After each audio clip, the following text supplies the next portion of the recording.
एक समय की बात है। भगवान गौतम बुद्ध अपने शिष्यों के साथ बैठे हुए थे और उन्हें उपदेश दे रहे थे। तब उन्होंने अपने शिष्यों से कहा, क्रोध इंसान का सबसे बड़ा दुश्मन है। क्रोध करने वाला व्यक्ति खुद को हानि पहुंचना ही है, लेकिन दूसरों को भी हानि पहुंचना है। वह प्रतिशोध की आग में जलता है और अपने जीवन को बर्बाद करता है। उनके उपदेश खत्म हो जाने के बाद उनके शिष्यों में से एक शिष्य खड़ा होता है और उसे बोलना है, तू एक ढोंगी है, तेरी बातें मनुष्यों के रहन सहन से विपरीत है। तू जो भी कहता है उसे अपने जीवन में अनुसरण नहीं करता और दूसरों को यह सब करने के लिए कहता है। जब उसका वह शिष्य गौतम बुद्ध को उल्टी सीधी बातें कह रहा था, तब गौतम बुद्ध ने कोई प्रतिक्रिया नहीं दी और वे शांत बैठे थे। लेकिन ऐसे में वह व्यक्ति और भी ज्यादा गुस्सा हो गया और गुस्से में आकर उसने गौतम बुद्ध के मुंह पर थूक दिया। इसके बाद भी महात्मा गौतम बुद्ध को गुस्सा नहीं आया और वे शांत थे। उन्होंने अपने चेहरे से थूक को साफ किया और वह चुपचाप बैठ गए। यह सब देखकर उस शिष्य को समझ नहीं आया कि वह क्या करे। गुस्से में आकर वह उसे जगह को छोड़कर चला गया और अगले दिन अपने घर पहुंच गया। जैसे ही वह अपने घर पहुंचा, तब तक उसका दिमाग शांत हो चुका था। दिमाग के शांत होते ही उसे इस बात का एहसास हुआ कि उसने कितनी बड़ी गलती की है। उसे पाप हुआ है। वह खुद को मन ही मन कहने लगा, यह मैंने क्या कर दिया? मैंने महात्मा बुद्ध का अपमान किया है। ऐसा पाप मैं कैसे कर सकता हूँ? मैंने बहुत बड़ी गलती कर दी। मुझे जाकर उनसे माफी मांगनी होगी। यह कहकर वह तुरंत ही गौतम बुद्ध के पास चला गया। लेकिन गौतम बुद्ध उस स्थान पर नहीं थे। ऐसे में वह शिष्य उन्हें खोजना लगा। जैसे ही उसे महात्मा बुद्ध मिले तो वह उनके पैरों पर गिर गया और उनसे कहने लगा, मुझे माफ कर दीजिए, मुझसे बहुत बड़ी गलती हुई है। मैंने आपका अपमान किया है। मैंने यह बहुत बड़ा पाप किया है। यह सब देखकर गौतम बुद्ध ने उससे कहा, शांत हो जाओ, क्या बात है? मुझे बताओ, तुम कौन हो? गौतम बुद्ध के यह पूछने पर वह शिष्य चौंक गया। वह सोचने लगा कि महात्मा बुद्ध मुझे कैसे भूल सकते हैं? मैंने तो उनका अपमान किया था। यह सोचकर उसने महात्मा बुद्ध से पूछा, मैं वही शिष्य हूं जिसने कल आपका अपमान किया था और आप इतनी जल्दी मुझे भूल गए। महात्मा बुद्ध ने उस शिष्य से कहा, मैंने तो पहले ही वह स्थान छोड़ दिया है और तुम अभी तक वहीं खड़े हो। तुम्हें अपनी गलती का आभास हो गया है। तुम पश्चाताप कर चुके हो। अब तुम आज के दिन में जीने का निर्णय लो। यदि तुम बीते हुए कल की बातें याद करके परेशान रहोगे तो तुम्हारा वर्तमान और भविष्य दोनों बिगड़ेंगे। तुम अपनी गलती से सीखो, उसे दोहराने की जगह आज को सुधारो। हमें कल की बातों को कल में ही रखकर आगे चलना चाहिए। वह अच्छा हो या बुरा, उसके बारे में बार बार विचार नहीं करना चाहिए। मैं बीती हुई बातों को पीछे छोड़कर आगे चलता हूं और ऐसा ही हम सबको करना चाहिए। महात्मा बुद्ध की यह बातें सुनकर वह शिष्य और भी ज्यादा प्रभावित हुआ और उनसे बोला, मैं आज से आपकी हर बातों को माना करूंगा। उस व्यक्ति का बोझ उतर गया। वह बुद्ध के चरणों में गिर पड़ा और उसने अपना क्रोध छोड़ दिया और क्षमा का संकल्प लिया। बुद्ध ने उसके सर पर आशीर्वाद दिया। उस दिन से उस व्यक्ति में बदलाव आया और उसके जीवन में सत्य, प्रेम और करुणा की धारा बहाने लगी। इस कहानी से हमें यह सीख मिलती है कि क्रोध करना इंसान के लिए सबसे खतरनाक है। यह मनुष्य का सबसे बड़ा दुश्मन है जो उसे बर्बाद कर सकता है। इसीलिए मनुष्य को कभी भी क्रोध नहीं करना चाहिए। हमें यह भी सीख मिलती है कि बीती हुई बातों को हमें भूलकर आगे बढ़ना चाहिए। अगर कोई मनुष्य अपनी बीती हुई बातों पर ज्यादा ध्यान देता है तो उसका ध्यान पूरी तरह से भूतकाल में लगा होता है और वह इंसान कभी भी आगे बढ़ने की ओर विचार नहीं कर पाता। इसीलिए हमेशा पुरानी बातों को छोड़कर आगे बढ़ने की सोचें। हम सब जानते हैं कि क्रोध हमारे जीवन में विपरीत परिणाम ला सकता है। इसीलिए इसे संयमित रखना आवश्यक है और इसी बात को ध्यान में रखते हुए गौतम बुद्ध ने हमें अपने उपदेशों के मध्य से एक महत्वपूर्ण संदेश दिया है। बुद्ध भगवान ने कहा है, क्रोध ऐसी आग है जिसमें क्रोध करने वाला दूसरों को जलाएगा तथा खुद भी जल जाएगा। यह बात हमें समझनी चाहिए कि क्रोध हमें नुकसान पहुंचाने के अलावा खुद को भी हानि पहुंच सकता है। जब हम क्रोध में होते हैं, हम निरंतर तनाव में रहते हैं। मन स्थिर होता है और हमारी निर्णय लेने की क्षमता प्रभावित हो जाती है। क्रोध हमारे रिश्तों को भी नुकसान पहुंचा सकता है। जब हम क्रोध में होते हैं तो हम गुस्से में अपने पास वाले लोगों से बदले की भावना रखते हैं और उनसे अन्यायपूर्ण व्यवहार कर सकते हैं। यह हमारे परिवार, मित्र और समाज में दूसरों के साथ अच्छे रिश्ते बिगाड़ सकता है। इसीलिए हमें क्रोध को संयमित रखना आवश्यक है। बुद्ध भगवान ने हमें दिखाया है कि शांति और सुख का मार्ग क्रोध से होकर नहीं जाता है। वास्तविक शांति और सुख का मार्ग अंतर्मन की स्थिति के मध्य से प्राप्त होता है। बुद्ध भगवान ने हमें यह भी सिखाया है कि हमें पश्चाताप करना चाहिए और गलतियां से सीखना चाहिए। जब हम पश्चाताप करते हैं तो हमारी अज्ञानता और दुष्कर्मों के प्रभाव से मुक्त होने का मार्ग खुलता है। हमें आत्म संयम का विकास करना चाहिए और क्रोध को संयमित रखने के लिए ध्यान और मेधा का विकास करना चाहिए। मेरे प्यारे साथियों, क्रोध हमारे जीवन के विपरीत परिणाम ला सकता है। हमें अपने आप को संयमित रखने की समर्थ प्राप्त करनी चाहिए। हमें पश्चाताप करना और उससे सीखना चाहिए। हमें शांति और सुख की ओर बढ़ने के लायक और क्रोध को नियंत्रित करके अपने जीवन को सुखी और समृद्ध बनाने के लिए प्रयास करना चाहिए। गुस्सा करके हम अपने सामने होने वाली चीजों को सिर्फ एक तरह की नजर से देखते हैं और कई बार ऐसा व्यवहार हमें वह चीजों और नजरियों से दूर रखता है जो कठिनाइयों का सामना करने में सबसे जरूरी होते हैं। यदि आप ऐसी और मजेदार कहानियां और संदेशों को और सुना चाहते हैं तो ब्लॉग ऑफ इंडिया पर आकर देख सकते हैं। एक लड़का था, वो दिल का बड़ा साफ था, मगर उसके साथ एक दिक्कत थी कि वो हद से ज्यादा दूसरों के पास जाता, हद से ज्यादा दूसरों को भाव देता और कई बार खुद का मजाक उड़ने के बाद भी खामोश रहता था। इसी वजह से लोग उसका इस्तेमाल भी करते, उससे काम निकलवाते और एक बार उसके काम निकल जाने के बाद, उसका इस्तेमाल कर लेने के बाद फिर उसे दोबारा पूछते तक नहीं। वो लड़का दूसरों के लिए दिन रात पागल रहता, लेकिन बदले में दूसरों को उसके होने या ना होने से कोई भी फर्क नहीं पड़ता था। वो कभी भी दूसरों को किसी भी काम के लिए मना नहीं कर पाता था। बस एक बार कोई उससे मदद मांग ले, वो अपनी जान लगा देता उसकी मदद करने के लिए। इसी चक्कर में वो पढ़ाई में भी पिछड़ता गया। दोस्तों के पास जबरदस्ती जाता ताकि वो अकेला ना रहे और मजे कर सके, लेकिन उसके दोस्त उसको बस नाम के लिए पूछते थे। अगर वो होता तो भी ठीक है और ना होता तो भी ठीक है। ऐसा ही सिलसिला कई महीनों तक चलता रहा। अब धीरे धीरे उसे भी इस बात का एहसास होने लगा था कि लोग उसका इस्तेमाल सिर्फ अपने काम के लिए करते हैं। एक बार उनका मतलब निकल जाता है तो वो उसे दोबारा पूछते तक नहीं। उसे ये बात अंदर से तोड़ती थी, झकझोरती थी, लेकिन फिर भी वो सेम चीज दोबारा करता। फिर से उन्हीं लोगों के पास जाता। कोई अगर उसे कुछ बोल भी देता तब भी उसका जवाब नहीं देता था, और इस बीच न तो उसका ध्यान पढ़ाई में लगता और ना ही किसी और काम में। असल में वो उन 4 लोगों में, 4 दोस्तों में जबरदस्ती घुसने की कोशिश कर रहा था। जो साथ नहीं भी होना चाह रहे थे उन्हें भी जबरदस्ती अपना बनाने की कोशिश कर रहा था। लेकिन बस अब खत्म हुआ। आखिरकार अब उसे पूरी तरह ये एहसास हो चुका था कि वो इस जमाने में सिर्फ और सिर्फ मजाक बनकर रह गया है। ना उसका कोई वजूद है और ना ही कोई कीमत है। भगवान बोले, तुम्हारी जितनी भी समस्याएं हैं उसे पर्ची में लिख कर जाओ और वहां बांध करके आ जाओ, फिर सभी समस्याएं गायब हो जाएंगी। भक्त यह सुनकर बहुत खुश हुआ। फिर भगवान बोले, लेकिन मेरी एक शर्त है, और शर्त यह है कि वहां जाने के बाद, अपनी सारी पर्ची बांधने के बाद जब वापस आओ तो एक पर्ची उठा करके लानी पड़ेगी। यह एक एक्सचेंज ऑफर है। भक्त ने कहा, ठीक है।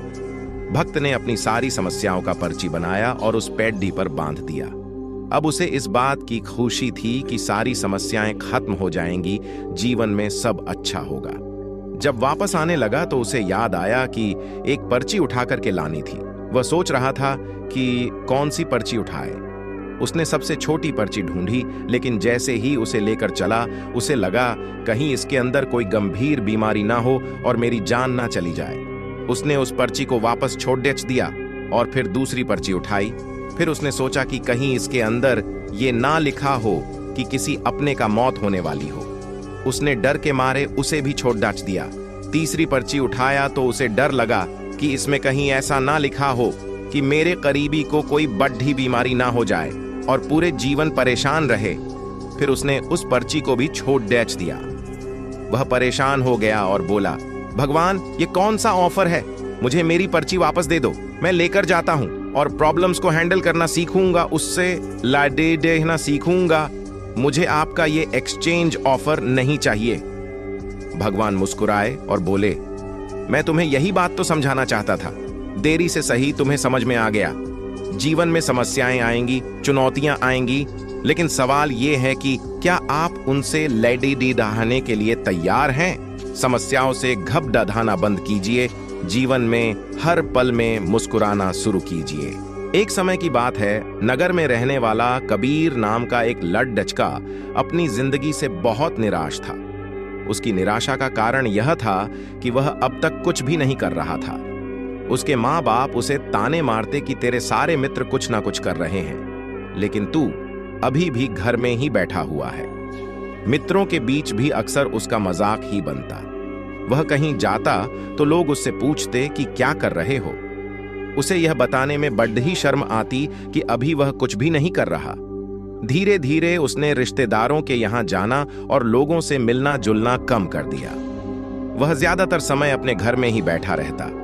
वो अकेले में रोता, भगवान को कोसता और अपनी किस्मत को दोष देता। अब उसे अपनी जिंदगी बोझ लगने लगी थी। कभी कभी वह सोचता कि जब वह कुछ करने के लायक ही नहीं है तो फिर उसके जिंदा रहने का भी क्या फायदा, उसे तो मर जाना चाहिए। एक दिन वे अपने नगर की एक सड़क से गुजर रहा था। तभी उसने देखा कि एक गुरु दुख के ऊपर प्रवचन दे रहे हैं। वह भी वही भीड़ में पीछे बैठ गया और गुरु के प्रवचन सुनने लगा। गुरु बोल रहे थे कि दुख एक गुरु की भांति होता है जो हमें जीवन की सच्चाई दिखाता है और हमें सही से जीवन जीने का तरीका सिखाता है। आप चाहें तो अपने दुख रूपी गुरु से जीवन जीना भी सीख सकते हैं और चाहे तो उस दुख में डूबकर बैठकर रो भी सकते हैं। कबीर भी गुरु की ये सारी बातें ध्यान से सुन रहा था, लेकिन उसे गुरु की यह बातें सही नहीं लगी। उसने खड़ीडीडे होकर कहा, दुख कुछ भी सिखा कर नहीं जाता, सिर्फ पीड़ा देकर जाता है। दुख की पीड़ा अनंत होती है। ऐसा लगता है इसके बाद कुछ भी नहीं होने वाला, कुछ भी नहीं मिलने वाला।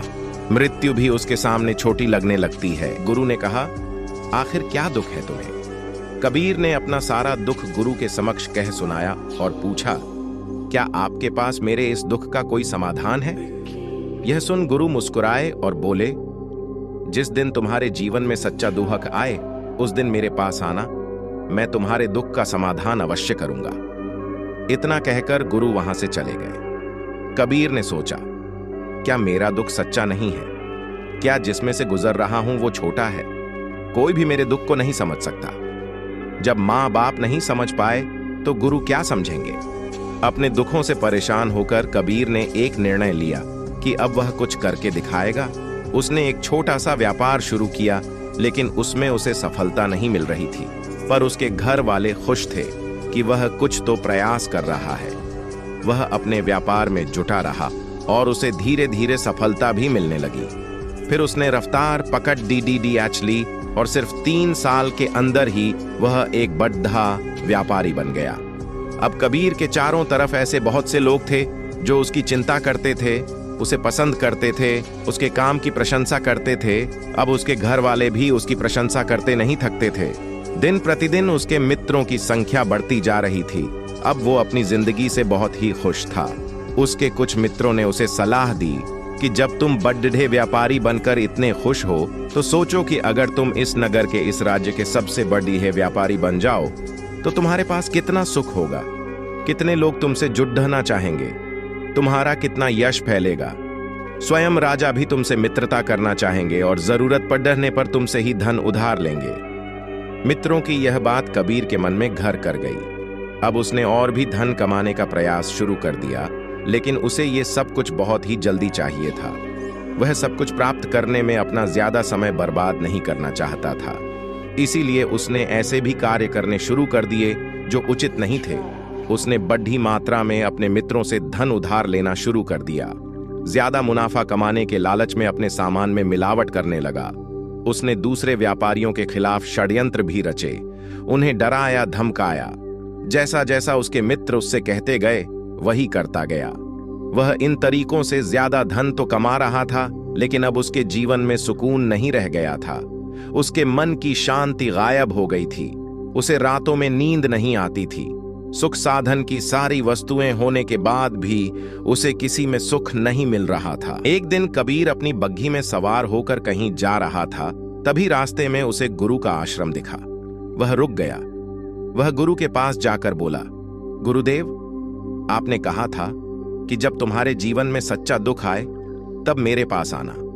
अब मैं बहुत दुखी हूं। मेरे रातों की नींद गायब हो गई है। मुझे कहीं सुकून नहीं मिल रहा। इस तरीके से कबीर ने अपनी सारी समस्या गुरु के सामने कह सुनाई। गुरु ने कहा, जब तुम मुझसे पहली बार मिले थे तब भी तुम किसी दुख में थे। तुमने उस दुख से क्या सीखा? कबीर नहीं कहा, मैंने सीखा कि सिर्फ सोचने और चिंता करने से कुछ नहीं होता। अपनी सोच को सच करने के लिए कर्म करना पड़ता है और सिर्फ कर्म करने से भी कुछ नहीं होता। अपने कर्म को अंतिम पड्डी ढाव तक ले जाना भी आवश्यक होता है। चाहे रास्ते में कितनी मुश्किलें आईं, मन कितना ही निराश हो, कितना ही लगे कि अब आगे कुछ भी नहीं होने वाला, तब भी यह मानकर चलो कि मैं जो भी कर रहा हूं उसमें सफल अवश्य होगा। लोग सिर्फ सफल व्यक्ति को ही सम्मान देते हैं, फिर चाहे कोई कितना ही अच्छा क्यों ना हो, वह लोगों की नजरों में होता है। यह सब सुन गुरु मुस्कुराए और बोले, यह असली दुख नहीं है। जब तुम्हारे जीवन में असली दुख आए तब मेरे पास आना, मैं उसका समाधान अवश्य करूंगा। कबीर जाते समय गुरु को सोने के सिक्कों से भरा गड्ढा भेंट किया। गड्ढा देखकर गुरु ने कहा, यह मेरे किसी काम का नहीं, इसे उस पेड्रिएच के नीचे गड्ढा खोदकर दफना दो। कबीर ने गुरु के कहे अनुसार गड्ढे को पेड्रिएच के नीचे दफना दिया और वहां से चला गया। कुछ दिनों तक तो व्यापार अच्छी तरक्की कर रहा था, लेकिन गलत व्यापार की वजह से ही धीरे धीरे उसे व्यापार में घाटा होने लगा। उसकी सारी धन संपदा धीरे धीरे खत्म होने लगी और एक दिन ऐसा आया जब उसके पास कुछ भी नहीं बचा और वह कर्जे से लग चुका था। लेकिन वह निश्चित था, क्योंकि उसने सारा कर्ज अपने मित्रों से ही लिया था। मैं सोचता था कि उसके मित्र बुरे समय में उसका साथ देंगे, लेकिन ऐसा कुछ भी नहीं हुआ। बुरा समय आते ही मित्रों ने ही सबसे पहले अपना उधार मांगना शुरू किया और उधार वापस न करने पर जान से मारने की धमकी भी दी। उसके शुभचिंतक, उसे चाहने वाले सब उससे दूर हो गए। उसके वो मित्र जो उसके साथ मौज मस्ती किया करते थे, अब उससे दूर भागने लगे। उसके परिवार वाले उसे उसकी गलतियां और कमियां गिनाने लगी। उसकी सारी संपत्ति नीलाम हो गई और उसके पास कुछ भी नहीं बचा। उसने अपने पिता से सहायता मांगी तो पिता ने कहा, मेरे पास ये थोड़ी सी ही संपत्ति है, अगर मैं यह भी तुम्हें दे दूंगा तो तुम्हारी मां को कहां रखूंगा? यह संपत्ति हमारा आखिरी सहारा है। कबीर के भीतर बहुत गहरा दुख था। उसके आसपास ऐसा कोई भी नहीं था जो उसके दुख को समझ सके, उसे संभाल सके। दोस्तों, इस चैनल की ग्रोथ आपके हाथ में है। आप चाहो तो सब्सक्राइब करके हमें सपोर्ट कर सकते हैं। हमें कमेंट करके बताएं कैसी लगी आपको ये कहानी। अगर आपके पास भी ऐसी कोई कहानी है तो हमें ज़रूर शेयर करें। हम कोशिश करेंगे आपके कहानी को लिखने का। आपने मेरे चैनल को सब्सक्राइब किया, आपका शुक्रिया अदा कैसे करें? धन्यवाद।